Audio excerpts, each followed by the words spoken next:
Praise the lord. అలసిన వారిని ఊరడించు మాటలు. ఏప్రిల్ 25. మనలను ప్రేమించిన వాని ద్వారా మనం వీటన్నిటిలో అత్యధిక విజయం పొందుచున్నాము. రోమా 8:37.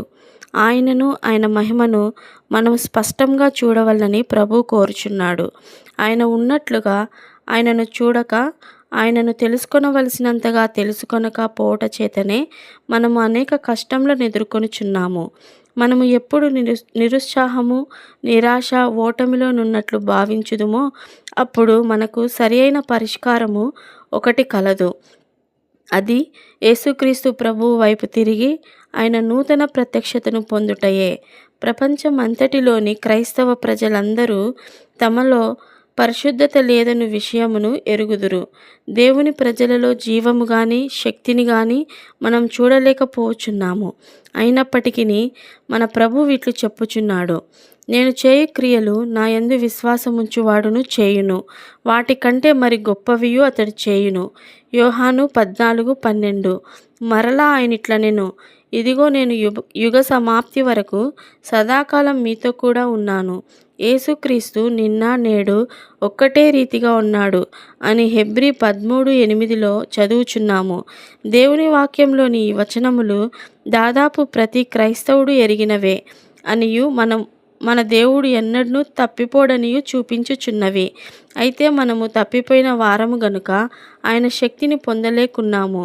తన ప్రజలపై సాతాను చేయు ప్రతి దాడిని మన ప్రభువు ముందుగానే ఎరిగియున్నాడు. అందుచేతనే ఆయన మనకు అనేక హెచ్చరిక మాటలు చెప్పెను. ప్రభువు బలవంతుడు గనుక నేను ఓడించబడుదునని మనం తలంచరాదు. మన ప్రభువు ధైర్యం తెచ్చుకొనుడి, నేను లోకంను జయించి ఉన్నాను అని స్పష్టంగా చెప్పుచున్నాడు.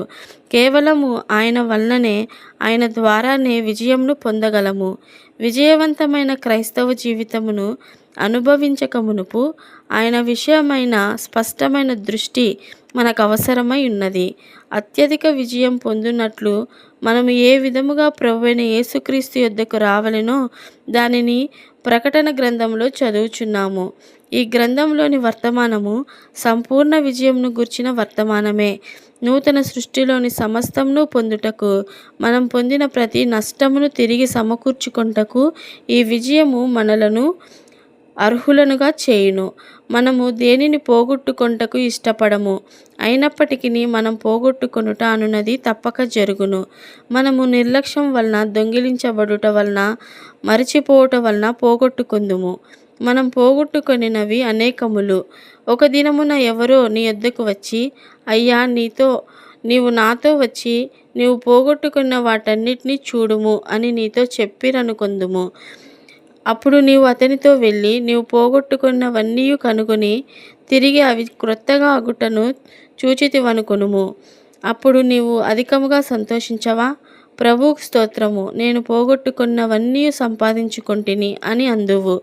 అదే వర్తమానమును నీవు ప్రకటన గ్రంథంలో చూచెదవు. ఆదాము హవ్వలు ఏదెను తోటలో చేసిన పాపం మొదలుకొని సమస్త నష్టము సమకూర్చబట్ట నీవు చూచెదవు. పాపము యొక్క శాపమును బట్టి మానవ జాతి సమస్తమును కోల్పోయెను.